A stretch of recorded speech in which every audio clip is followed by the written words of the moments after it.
हा जो निकाल लागलाय विधानसभेचा त्याकडे तुम्ही कसं बघताय?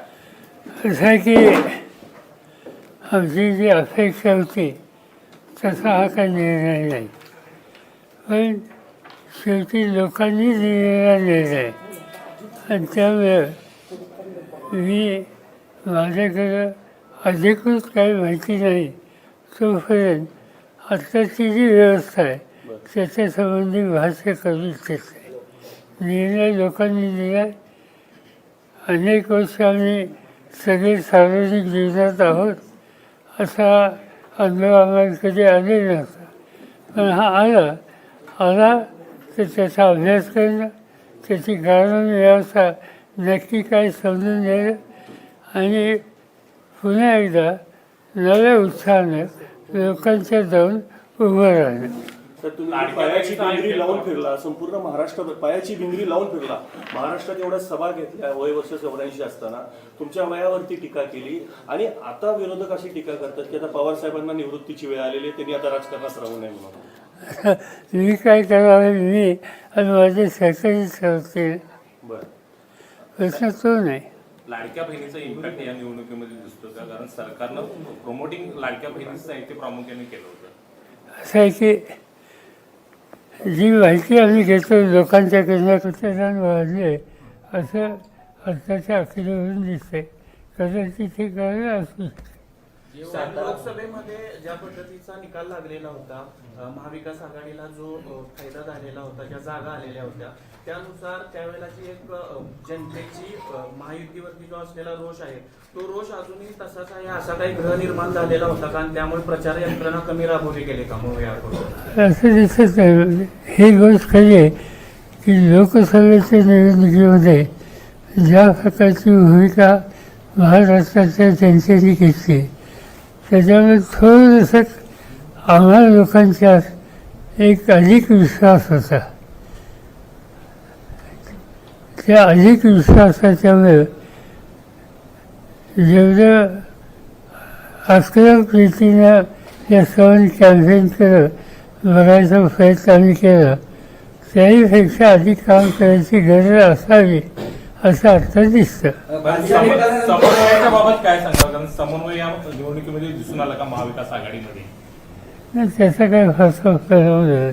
पण मी आता महाराष्ट्रात जवळपास सगळ्या जिल्ह्यात फिरलो आणि तिथं काही राष्ट्रवादीचा उमेदवार होता असं नाही, काँग्रेसचा काही ठिकाणी होता, उद्धव ठाकरेंचं काही होतं. आणि समजा आमचा उमेदवार असेल तर इतर पक्षाचे कार्यकर्ते नव्हते असं नाही, तेही राबत होते. त्या सगळ्यांनी कष्ट केले, सामूहिक कष्ट केले, पण रिझल्ट हवा तसा झाला. ईव्हीएम बाबत शंका घेतली गेली काही नेत्यांनी. ईव्हीएम बाबत उद्धव ठाकरेंनीच शंका घेतली ईव्हीएम या मशीन बद्दल. आपलं काय नेमकं मत आहे याच्यावर? असं आहे की मी ऐकलं काही सरकारांचं मत, पण त्याची ऑथेंटिक माहिती जोपर्यंत माझ्याकडे नाही तोपर्यंत या सिस्टीमच्या संबंधी मी काही भाष्य करू इच्छित आहे. पैशाचा वापर या निवडणुकीत झाला का? काय असं जनरली आता ऐकायला मिळतं की यापूर्वी कधी झालं नव्हतं असं पैशाच्या संदर्भात या राज्यामध्ये झालं असं लोक सांगतात. सर, मराठा वोट जे आहे हे की फॅक्टर आहे.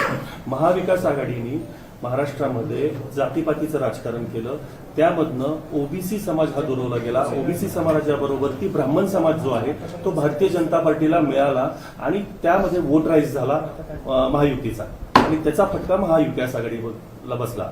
याबद्दल आपण काय सांगा? आणि साहेब त्याचा ऑथेंटिक माहिती माझ्याकडे नाही, पण काही लोकांचं तुम्ही म्हणतात तसं मत आहे. साहेब बटेंगे तो कटेंगे यासारख्या वाक्यामुळं थोडंसं ध्रुवीकरण झालं का? निश्चित हे जे उत्तर प्रदेशचे मुख्यमंत्री त्यांनी जे भाष्य केलं त्याच्यामागं ध्रुवीकरण व्हावं असा दृष्टिकोन फायमाफेशी दिसतो. मराठा विरोधी ओबीसी राष्ट्रवादी आमची खरी अशी अजित पवार गटाकडून दावा केला जातो. त्याची कथा असं आहे की त्यांच्या जागा जास्त आल्या, ही गोष्ट अमान्य करण्याचं कारण नाही. पण राष्ट्रवादी हा पक्ष त्याचा संस्थापक कोण आहे हे साधारणतः महाराष्ट्रात माहीत असावं. साहेब मराठा विरुद्ध OBC. बारामतीकरांनी लोकसभेला तुमच्या पारड्यात यश टाकलं आणि आता विधानसभेला खूप मोठ्या प्रमाणात अजितदादांच्या पारड्यात टाकलं. असा बदल नेमका का केला असावा बारामतीकर? त्याचा बघायला कालच गरज घेतली गेल्या चौकशी करावंच लागेल. तर महायुतीबाबत असलेली नाराजी आपण लोकसभेला योग्य प्रमाणात मांडू शकला त्या सगळी इंडिया आघाडी, मात्र ती विधानसभेला मांडायला कमी पडलात का? नाही, साधारणतः आमच्या सगळ्या सहकाऱ्यांनी कार्यकर्त्यांनी कष्ट खूप केले, त्याच्यामध्ये काही कुठं अडचण नाही. नेते जे प्रमुख लोक आहेत त्यांनी कष्ट खूप केले, पण तरी हा निर्णय चालला. त्याच्यामध्ये लाडली बहीण हा एक इश्यू त्याच्यामध्ये दिसतो. कळत नकळत एक धार्मिक त्याला अँगल देण्याचा प्रयत्न काही प्रवृत्तीने केला, त्याचा एक फराव असावा असं थोडं दिसतं. पण हे एक जे चर्चा केली जाते की समाजाच्या काही घटकांनी एकत्रित येऊन मतदानामध्ये एक वेगळा दृष्टिकोन घ्यावा असं केलं असं म्हणतात. अद्याप आमच्याकडे नाही, पण आम्ही त्याचं खोल्यात जाणार आहोत. ओबीसीनी बऱ्यापैकी अनेकांना पाडायची भूमिका घेतलेली, ओबीसीचं मतदान त्याचमधून झालंय, आता तुम्ही अनालिसिस करताय तसं म्हणताय. असं ते म्हणता, असं काही लोकांच्याकडून आमच्या ऐकण्यात आलेले आणि आम्ही त्याचा खोलात जाऊन अभ्यास करणार आहोत. आणि त्याचं कारण आता ओबीसीचे काही प्रश्न असतात, त्याच्यात काही चुकीचं नाही ते मांडू शकतात, पण 2-3 गोष्टी महत्त्वाच्या आहेत. या राज्यामध्ये सगळ्यात महत्त्वाचा ओबीसीच्या दृष्टीनं मागणी एकेकाळी होती मंडळ आयोगाची. मंडळ आयोगाचा निर्णय माझा आहे. आज ओबीसीला हा जो निर्णय ठरतो त्याच्यामध्ये मंडळ आयोगाची मान्यता ही देशातल्या अनेक राज्यांनी केली नाही. त्यावेळी महाराष्ट्र हे पहिले राज्य होतं, त्याचा बेनिफिट ओबीसीला मिळाला. हा एक भाग. त्याच्याशिवाय खाली आरक्षणाचा निर्णयसुद्धा माझा होता, त्याचाही काही बेनिफिट हा निश्चित ओबीसीला मिळत होता. विशेषतः धनगर किंवा तत्सम हे निर्णय घ्यायचा पुढाकार त्यावेळी सत्तेत असलेल्या आमच्या लोकांनी आणि त्याचं नेतृत्वही माझ्याकडे होतं. त्या काळात हे सगळे निर्णय घेतले. त्यामुळे ओबीसीच्या मनात आम्हा लोकांच्यातली काही वेगळी भावना असावी असं जर कोणाला वाटत असेल तर ते आमच्या मनात होतच नाही. महाराष्ट्रातले बहुतांश नेते हे साधारण 30 ते 40,000 फरकाच्या मताधिक्याने निवडून आलेले आहेत. आणि दुसरी गोष्ट जी ईव्हीएम आणली गेली ती मध्य प्रदेशमध्ये जी वापरली होती ईव्हीएम तीच महाराष्ट्रात आणली गेली असा एक जनतेमधला कौल आहे, जनतेमधली चर्चा आहे. तर या बाबतीत काय तथ्य असेल असं वाटतं आपल्याला? काय ज्याची माहिती ऑथेंटिक माझ्याकडे नाही. काही लोक म्हणतात गुजरातवरून आले, काही म्हणतात मध्य प्रदेशवरून आले, पण त्याचा परिणाम याच्यात आहे ह्याच्यावर भाष्य करण्याची माहिती आता माझ्याकडे नाही. याच्या बाबतीत न्यायालयात आपण जाणार आहात का? महाविकास आघाडी न्यायालयात जाणार आहात का? आम्ही काय त्याचा विचार केला नाही. राज ठाकरेंचा एकही उमेदवार निवडून आला नाही. ठीक आहे, त्यांच्या एकीला आमची राहत आहे. आम्ही कधी किंवा विरोधकांसुद्धा आमच्याबद्दल राहायची कधी अपेक्षा केली नव्हती किंवा स्वतःबद्दल सुद्धा इतक्या जागा मिळतील असं त्याने वाटत नव्हतं, पण झालेली. साहेब तुम्ही जाहीरपणे भाषणात वाक्य वापरत होता की जे जे मला सोडून गेले ते यापूर्वी पराभूत झालेले होते. आत्ताची ही निवडणूक त्याला अपवाद ठरताना पाहायला मिळते, कारण राष्ट्रवादीचं सोडून गेलेली असं फायदा फिसिंग दिसतंय. या निवडणुकीत लोकांनी तो अँगल घेतला नाही. साहेब, सातारा हा यशवंत विचारांचा जिल्हा असं म्हटलं जातं. सोबत पश्चिम महाराष्ट्राला देखील महाराष्ट्राच्या राजकारणावरती एक वेगळी पकड ठेवलेली आहे. या बदलाचं तुम्ही वर्णन कसं कराल? नाही, पॉईंट असायचा या जिल्ह्याचं काय किंवा महाराष्ट्राचं काय, आम्हा लोकांची जी जनरेशन आहे तिच्यावर चव्हाण संस्कार आहेत, त्यांचे विचार आम्ही स्वीकारलेले आहेत आणि त्या विचारानं जे काम करणारे लोक होते त्याच्यातला मोठा वर्ग हा भाजप आणि तत्सम लोकांच्यावर गेला. ही जी वस्तुस्थिती आज जे आमच्यातून बाहेर गेलेले लोक होते त्यांनी निवडणुका लढल्या आणि त्यांना चांगले यश मिळाले. पण त्या सगळ्या लोकांची पूर्ण पार्श्वभूमी बघितली तर चव्हाण साहेबांच्या किंवा गांधी नेहरूंच्या विचारामध्ये अनेक वर्ष सहभागी झालेले होते हे नाकारण्यात अर्थ नाही. पण हे असताना सुद्धा त्यांनी संपर्क आणि सहभाग हा भाजपवर ठेवला. ही वस्तुस्थिती नाकारता येत नाही. चव्हाण साहेबांनी उभ्या आयुष्यामध्ये कधीही त्या काळातल्या जनसंघ किंवा नंतरचा भाजप यांच्याशी त्यांचा कधी संबंध नव्हते. वैचारिक अंतर जे त्यांनी ठेवलं ते अखेरपर्यंत ठेवलं. साहेब, संपूर्ण राज्याचं लक्ष हे बारामतीच्या निकालाकडे होतं. संपूर्ण राज्याचं लक्ष काय नेमकं तिथं घडलं? कारण अजित पवार विरुद्ध युगेंद्र पवार अशी लढाई होती. अजित पवारांचं मार्जिन कमी झालं असलं तरी एक खूप काटेकी टक्कर त्या ठिकाणी पाहिलं. साहेब, त्याला जोडून एक प्रश्न, युगेंद्र पवारांना लवकर लॉन्च केलं गेलं असं वाटते? असं नाही, कुणीतरी उभं राहायला हवं होतं. त्या मतदारसंघ त्याचा माझा डायरेक्ट समज उद्या तिथं उमेदवारच उभा केला नसता तर महाराष्ट्रात काय मेसेज गेला असता. त्यामुळे कुणीतरी निवडणूक लढवायची गरज आहे आणि आम्हाला माहीत होतं की ही काही तुलना होऊ शकत नाही दोघांची. अजित पवार त्यांचं गेले अनेक वर्षाचं असोसिएशन, सत्तेचे त्यांचं स्थान हे एका बाजूला आणि एक नौका तरुण एका बाजूला. त्यामुळे आम्हाला त्याची कल्पना नव्हती. साहेब, तुम्ही तुमच्या आयुष्यात आतापर्यंत बरेच धक्के सहन केलेले आहेत आणि बऱ्याच धक्क्यातनं परत सावरलाय. पक्ष फुटले, पक्षातनं परत नवीन निर्मिती केली, परत तुम्ही लोकांमध्ये गेला आहात. हा कितपत तुमच्या आयुष्यातला मोठा धक्का तुम्ही मानता आणि या धक्क्याला सावरण्यासाठी पुढची शरद पवारांची रणनीती महाराष्ट्रासाठी काय असणार? अरे की निकाल काल लागला, काल हा निकाल काल झाला. आज मी कराडमध्ये आहे. तुम्ही कायम सातारा जिल्ह्यामध्ये असता, असे अनेक धक्के बदलून खूप प्रश्न विचारले आपल्याला. हा निकाल सगळ्या लागल्यानंतर सुद्धा एखादा घरी बसला असता. मी काही घरी बसणार नाही. मी पुन्हा एकदा जी तरुण पिढी आम्हा लोकांचं काम करते, करू इच्छिते, त्यांना या सगळ्या निर्णयाचा अनुभव घ्यायचा कधी त्यांना असा सोसावं लागेल याचा अनुभव त्यांना कधी नव्हता. आणि त्यामुळे त्यांचा एक आत्मविश्वास वाढवला पाहिजे. पुन्हा एकदा नव्या लोकांनाही कर्तृत्वानं पिढी उभी केली पाहिजे याच्यासाठी लक्ष केंद्रित करणं हा माझा कार्यक्रम आहे. त्यांचा लगेच दुसरा दौरा म्हणजे पुढच्या विधानसभेच्या निवडणुकीची तयारी समजायची.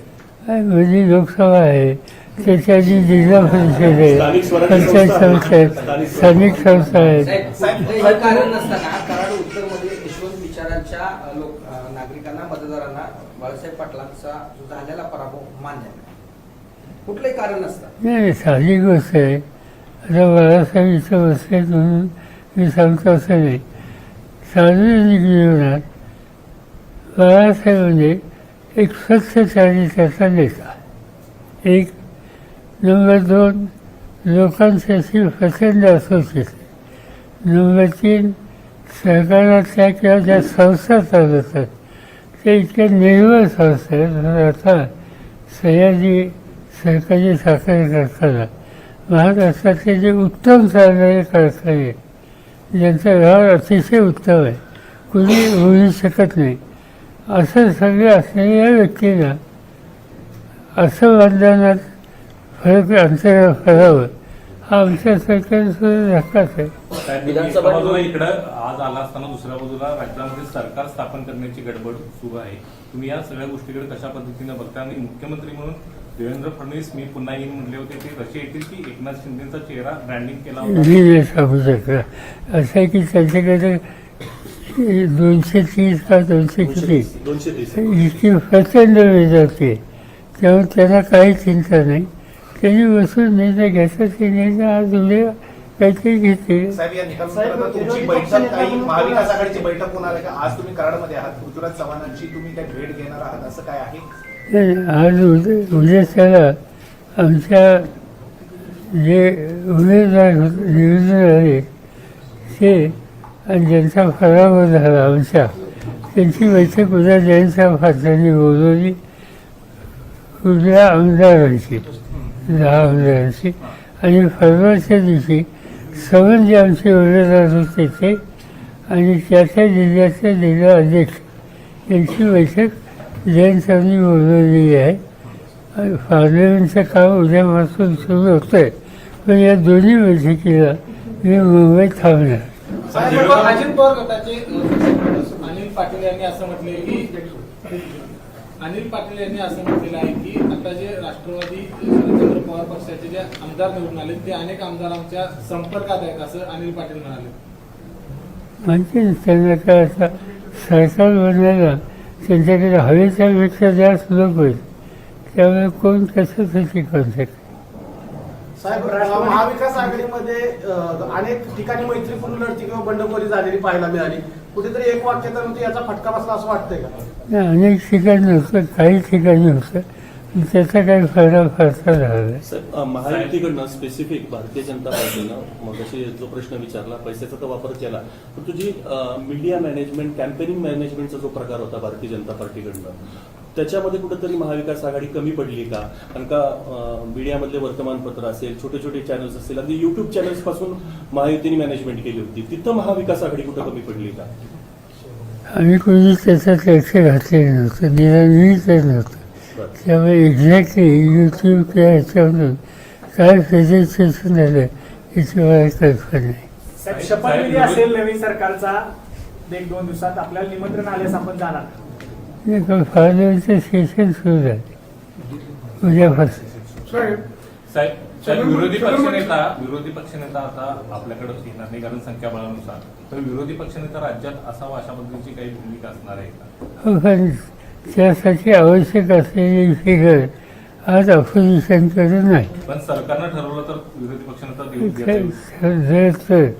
ठरवलं तर पण असावा की नसावा वाटतं विरोधी असा विरोधी पक्ष नेता कधी असं योग्य पण माझा पर्सनल अनुभव आहे की मला आठवतं 1980 साली माझ्या सहकार्यांच्यापैकी आम्ही एकंदरीत 58 आमदार होतो. मी परदेशात गेलो आणि परत आलो त्या 58मध्ये 52 लोक अंतुल यांच्यावर गेले. मी 6 तास नेता राहिलो. त्यावेळी विरोधी पक्ष नेता नव्हता कारण फिगर नव्हती पण आम्ही लोकांनी प्रभावी काम केलं पुढची निवडणूक जिंकली. साहेब, छगन भुजबळ म्हणले की राष्ट्रवादी पक्षाचा अजितदादांचाच झाला आहे निवडून आलेल्या आमदारामुळे तो कौल मिळाला आहे आणि न्यायालयीन लढाईचा पण आता काही संबंध येणार नाही. छगन भुजबळ म्हणले आता राष्ट्रवादी पक्ष अजितदादा शेवटचं वाक्य न्यायालय कायद्याचा याचा प्रश्न सुटला आहे असं ते म्हणले. मला माहिती आहे असं आहे की कायदे कोर्टाचा निर्णय यापूर्वीच आहे.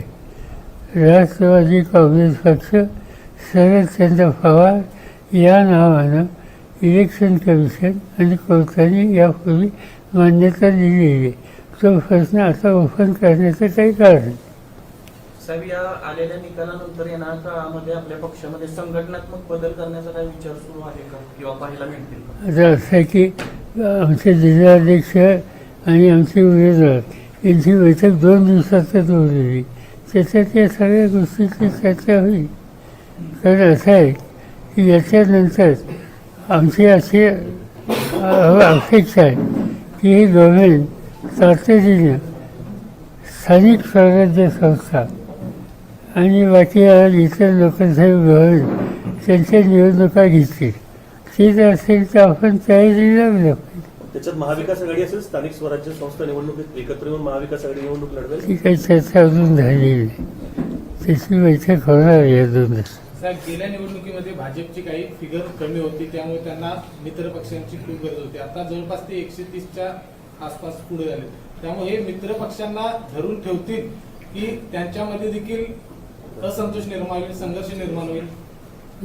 एकंदर त्यांची आकडेवारी बघितली तर कुणी अस्वस्थ असेल किंवा नाराज असेल हे नाराज होऊन आता काही उपयोग होणार नाही.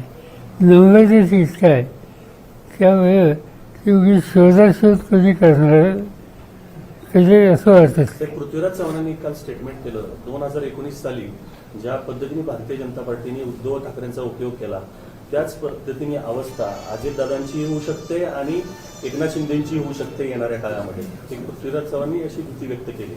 आता ज्या पद्धतीने नंबर्स आहेत भारतीय जनता पार्टीकडं मला सांगता येणार नाही, त्यांच्याकडे अधिक माहिती असते.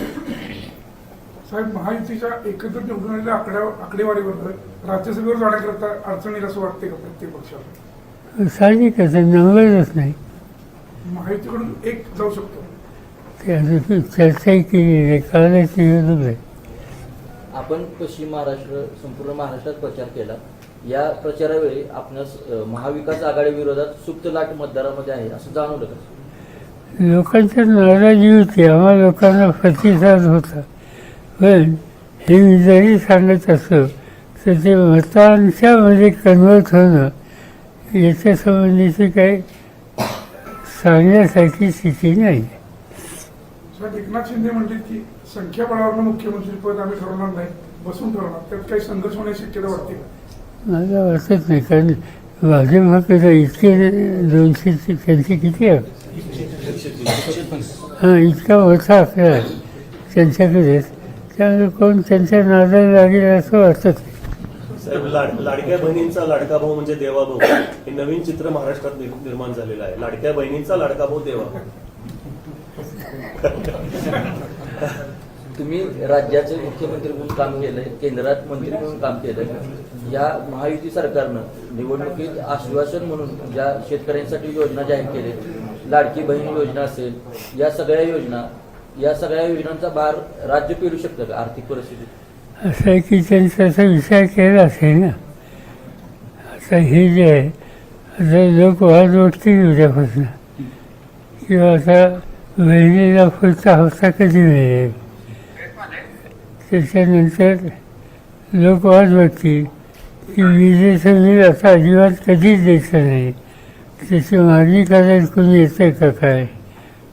लोक विशेषतः तरुण मुलं वाद वाटतील की पदवीधरांना 4,000 रुपये देण्याचं जाहीर केलं तर ती रक्कम कधी मिळेल. या सगळ्या गोष्टी विचार ज्यांना लाभ होणार आहे त्या सगळ्यांचं लक्ष लागेल आणि हे सरकार जे बनेल ते नक्कीच त्यांची पूर्तता करेल. या निकालानंतर महाविकास आघाडी एकत्रितरित्या पुढं वाटचाल करणार आहे की काही विभागणी यामध्ये होऊ शकते? आणि आमची बैठकच झाली आहे, बैठक होईल या 2-4 दिवसात. 90 जागांपैकी ओबीसीना ज्या 90 जागा दिल्या त्यापैकी 77 जागा या महायुतीच्या आलेल्या आहेत. तर यामध्ये महायुतीकडं ओबीसी गट पूर्ण गेलेला आहे असं वाटत नाही का? मी त्याचा अभ्यास नाही केला अजून प्रत्येक मतदारसंघात. पवारसाहेब, पुन्हा एक चर्चेतला मुद्दा, पूर्वीचा मुद्दा पुन्हा चर्चेत आलेला आहे की आता राष्ट्रवादी काँग्रेस पार्टीमध्ये पवारसाहेबांनी आपला जो पक्ष आहे तो काँग्रेसमध्ये विलीन करावा आणि काँग्रेसची ताकद आणि राष्ट्रवादीची ताकद एक संघ व्हावी आणि काँग्रेसचं पुन्हा नेतृत्व शरद पवार साहेबांनी करावं, एक अशी चर्चा आहे. माझ्या कानावर काय आली चर्चाच आहे म्हणून तो सांगतोय मी. असं काय महाविकास आघाडीनं मुख्यमंत्री पदाचा उमेदवार अगोदर जाहीर केला असता तर त्याचा फायदा झाला असता? मला काही फारसा वाटत नाही. विधानसभेमध्ये विरोधी पक्ष नेत्यांना नसण्याची पहिलीच वेळ आहे, कसं बघता तुम्ही याकडे? पहिलीच वेळ नाही, 1980 साली सुरुवाती झाली होती, 2-3दा झाली होती. पण नंतर त्यावेळेला 2-3 पक्ष एकत्र येऊन नेता बनवू शकत होते. आता ती पद्धत बंद झाली. तुम्हाला आठवत असेल, एकदा एका वर्षी मी होतो, त्याच्यानंतर पुढच्या वर्षी मृणाल गोरे होत्या, तिसऱ्या वर्षी आमचे मालेगावचे काय नाव त्यांचं निहाल तेही होते. साहेब, एवढ्या वर्ष आपण राजकारणामध्ये आहात, यशवंत नगरीमध्ये आहात, असा कधी प्रसंग आलेला होता राज्यामध्ये आणि त्यावेळेला यशवंतराव चव्हाण साहेबांनी आपल्याला मोलाचा सल्ला दिलेला, असा काही किस्सा आहे का तो आम्हाला ऐकायला मिळेल? अशी वेळ त्यांच्यासोबत कधी आली नव्हती.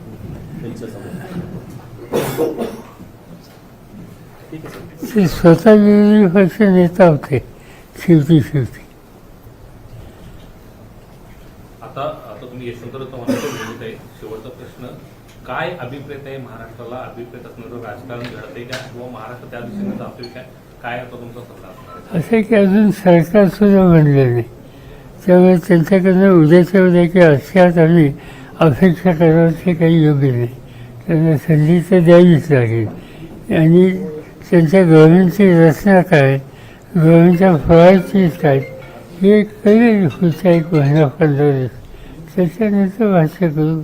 साहेब, या निकालामुळं- महाराष्ट्राचं सांस्कृतिक, सामाजिक आणि राजकीय भवितव्य आपल्याला काय दिसतंय आताच्या कालच्या निकालात?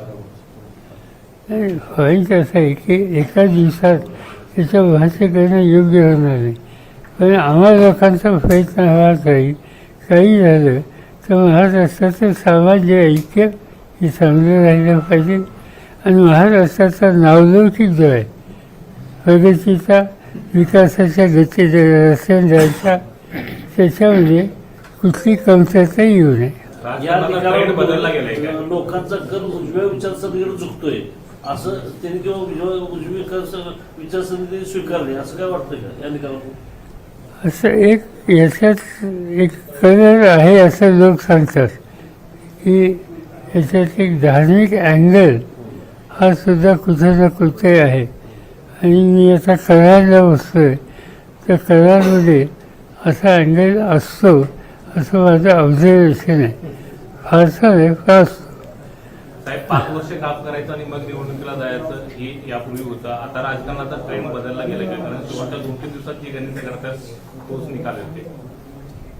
5 वर्ष काम करायचं आमदाराने आणि मग निवडणुकीला सामोरे जात होते आमदारांनी, ते निवडून यायचे कामाच्या जीवावरती. आता राजकारणाचा ट्रेंड बदलताना दिसतोय का? कारण शेवटच्या 2-3 दिवसात जे होते तोच पुढे निकाल करतो. असं आहे की मतदारांच्या समोर काय काय नक्की पोचवलं जातं आहे आणि त्याचा परिणाम किती आहे याची माहिती घेऊन भाष्य करावं लागेल. पण अनेक ठिकाणच्या कार्यकर्त्यांशी आम्ही बोललो तर त्याच्यामध्ये असं दिसतंय की त्यांनी आपला कार्यक्रम लोकांच्या समोर प्रभावी रीतीनं मांडला. आमची आघाडी म्हणून एका विचाराने लोकांच्या समोर ते गेले. त्यातले अनेक लोक असे की वर्षानुवर्ष लोक बांधिलकी ठेवून विचाराशी ते लोकांच्यात काम करतच होते, करतील. आणि हे सगळे असताना एक वेगळा निकाल लागला, त्यामुळे ते साधून त्याच्यावर भाष्य करायच्या स्थितीत नाही. ते म्हणतात की थोडा आम्हाला खोलात जाऊन याचा अभ्यास करूया आणि नंतर मी तुम्हाला सांगतो. RSS सारख्या संस्थेनं सुद्धा सायलेंटली वर्ग केलं अशा पद्धतीची भूमिका भाजपचे नेते म्हणत आहेत. आता भाजपचे नेते सांगतात त्याचा अर्थ RSS होते तर त्यांची माहिती केवळ माझ्यापेक्षा अधिक ऑथेंटिक. आणि ऐकायला असं मिळतं की रँक अँड फाईल RSSची या निवडणुकीमध्ये उतरली होती, पण त्यांच्या विचारधारेच्या जवळचे जे उमेदवार असतील त्यासाठी ते उतरले तर कोणाला हरकत घ्यायचं काही कारण नाही, तो त्यांचा अधिकार. साहेब, दलित आणि मुस्लिम ही महाविकास आघाडीची वोट बँक असं म्हणून ओळखलं जात होतं. मात्र एकूण मताचा सगळी आकडेवारी बघता दलित आणि मुस्लिम यांनीच भाजपला मतदान केलं किंवा महायुतीला मतदान केलं असेल. असं माहिती जी आम्ही घेतोय त्याच्यात असं दिसत नाही. त्यांनी वोटशेअरचा विषय ते मांडतात आणि स्वतः म्हणतं ते काही संभाजी ब्रिगेड किंवा शिवप्रतिष्ठाचे लोक टोप्या घालून प्रचार करतात, तर त्याच्यावर ऑब्जेक्शन घेता आलं असतं. कुठल्याही महाविकास आघाडीने नेत्याने घेतलं नाही. आता चौथ्या काय घातल्या, चौथ्या काय याचं काय ऑब्जेक्शन? प्रश्न असा आहे की बहुत जिहाद ही जी भूमिका मांडण्याचा प्रयत्न केला त्याच्यातून एक धार्मिक वर्गीकरण करण्याची भूमिका असावी असं फायदा कृषी दिसतं. महायुतीच्या धार्मिक ध्रुवीकरणाला यश आलं असं म्हणता येतं या निकालातून? एकदम नकार देता येत नाही. साहेब, महाविकास आघाडीचं जे काही मताधिक्य कमी कमी सगळीकडे दिसतंय त्याच्यामुळे EVM मशीनवर काही ऑब्जेक्शन घ्यायला स्वभाव मिळतो. असं आहे, एकदा आमचा पराभव झाला तर उगीच मशीन किंवा यंत्रणा निवडणूक आयोगाची याच्या संबंधीचा पुरावा जोपर्यंत आमच्याकडे नाही तोपर्यंत भाष्य करणे योग्य नाही. सर 84 वर्षाचा योद्धा पुन्हा युद्धासाठी तयार आहे का? तुम्ही खचून गेलं दिसत नाही म्हणून माझा स्पेसिफिक प्रश्न आहे साहेब, 84 वर्षाचा योद्धा युद्धासाठी तयार आहे का? असं आहे, आणखी एक 3 आठवडे पार्लमेंटचं सेशन आहे. बरं, ते जर संपलं किंवा आपली गाठ पडेल नेहमी. निवडणूक आयुक्त नेमण्याची पद्धत केंद्र सरकारनं बदललेली आहे. त्यानंतर सर्वोच्च न्यायालयानं आपल्या पक्षफुटीनंतर निर्णय लवकर दिले नाही. हे सर्व पाहता लोकशाही कितपत म्हणजे लोकशाहीला धोका आहे की असं आहे, त्याच्यामध्ये शिवसेनेचे एक नेते आणि पार्लमेंटचे सभासद त्यांनी काल आणि आज याच्यावर भाष्य केले आणि त्यांच्याकडून ती अधिक माहिती घेणार. सरन्यायाधीश चंद्रचूड यांनी जर आधीच निर्णय दिला असता तर हे घडलं नसतं, अशा पद्धतीची टीका संजय राऊत यांनी केलेली आहे. आपण काय याबद्दल सहमत आहात? असं आहे की मी त्यांचं स्टेटमेंट वाचलं, पण त्याचा नक्की याच्यात काय रोल होता न्यायाधीशांचा, त्यांनी उशीर लावला, त्याचे काय परिणाम झाले का याचा मी अभ्यास केलेला. आणि कसं आहे, ज्युडिशरी हिची एक प्रतिष्ठा ठेवावी, त्याच्या संबंधीचं जाहीरपणानं भाष्य करणं शक्यता आमच्यासारख्या लोकांनी टाळावं. साहेब, झारखंडमध्ये हेमंत सोरेनना भयंकर त्रास होऊन सुद्धा चांगली मेजॉरिटी त्या ठिकाणी घेतली. थोडा झारखंडच्या निकालाबाबत काय बोलला? असं आहे की आजच मला तिकडचे काही सहकारी सांगत होते की एक आणखीन एक याला अँगल आहे असं काही लोक सांगतात. अँगल काय, 4 महिन्याच्या पूर्वी एक निवडणूक झाली हरियाणा आणि जम्मू काश्मीर. त्याच्यामध्ये जम्मू काश्मीरमध्ये भाजपच्या विरुद्ध जे फोर्सेस आहेत आमच्यासारखे, त्या सगळ्यांना यश आलं आणि हरियाणा भाजपकडे गेलं. आता त्याच्यानंतर दुसरी निवडणूक जी झाली, महाराष्ट्राची निवडणूक, ही ठरलेल्या महिन्यापेक्षा 1 महिना लेट केली आणि ती यश केली की झारखंडबरोबर गेली. झारखंडमध्ये काँग्रेसचा यश आहे आणि इथं अपयश आहे. त्यामुळे एक लहानसं राज्य यशासाठी आणि मोठं राज्य सत्ताधाऱ्यांच्या लाभासाठी, असं काहीतरी एक वेगळा गमतीदार ट्रेंड दिसतो. म्हणजे उद्या त्याला कुणी म्हणायला नको की या मशीनच्या संबंधी तुम्ही याचं ऑब्जेक्शन घेता, त्या राज्यात तुमचं राज्य आलं ना तेव्हा हेच मशीन होतं. लक्षात आलं तुला? महाराष्ट्र ही सोनं देणारी कोंबडी आहे, त्यामुळे ती पाहिजे भारतीय जनता पार्टी. चव्हाण साहेबांची पुण्यतिथी आहे, चव्हाण साहेबांना गुरु मानता. उद्या त्यांच्यासमोर आपण काय गावणार घाल किंवा तुम्ही त्यांचं सगळं राजकारण पाहिलेलं आहे? बाकी काय, जाऊन नतमस्तक व्हायचं आणि आपल्या कामाला लागायचं. सर, तुम्ही महत्वाचा मुद्दा मांडला की एक मोठं राज्य भारतीय जनता पार्टीला पाहिजे, छोटं राज्य काँग्रेसला दिलं. याच्या मागचं मुख्य कारण म्हणजे राहुल गांधींनी स्पेसिफिक अदानींवरती आरोप केलेला आहे आणि अदानींचा पैसा हा सगळा इथं वापरला गेला. माहिती आहे, राहुल गांधींनी जे काही बोलले त्याची माहिती त्यांच्याकडे असते. उद्या आम्ही दिल्लीत जाऊ पार्लमेंटला, तेव्हा कदाचित या त्यांना विचारू. सर, तुम्ही इच्छा व्यक्त केली होती की महाराष्ट्रात महिला मुख्यमंत्री पाहायला हवी, त्याचा अर्थ काय घ्यायचा? मी याच्यापूर्वी भाष्य केलेलं नाही. लोकांची असेल अपेक्षा. साहेब, 99 नंतर पहिल्यांदाच सातारा जिल्ह्यामध्ये आपल्या पक्षाचा एकही खासदार नाही किंवा आमदार नाही. याकडे कसं बघते की पहिले 2 खासदार सगळे आमदार? आणि असं आहे की कोल्हापूर जिल्हा इथं आम्हाला काही मिळाली, सातारा, पुण्यामध्ये असापैकी फक्त 1 जागा, सोलापूर सोडला तर बाकीच्या सगळ्या ठिकाणी अशी अवस्था आहे. सोलापूर एकच जिल्हा आहे, इथं आम्ही 5 लोक उभे केले होते, त्यातले 4 झाले. साहेब, शिवसेना कोणाची हा जसा प्रश्न या निकालानंतर मिळाला तसाच राष्ट्रवादी कुणाची हा देखील प्रश्न उपस्थित केला जात होता. आता या निकालानंतर तुमचं याच्यावरती काय? माझं म्हणजे याचा कोर्टा निकाल दिलाय. कोर्टाने स्वच्छ असा निर्णय दिला की राष्ट्रवादी काँग्रेस पक्ष शरदचंद्र पवार या नावाचे त्या पक्षाला मान्यता दिलेली आहे. Thank you sir.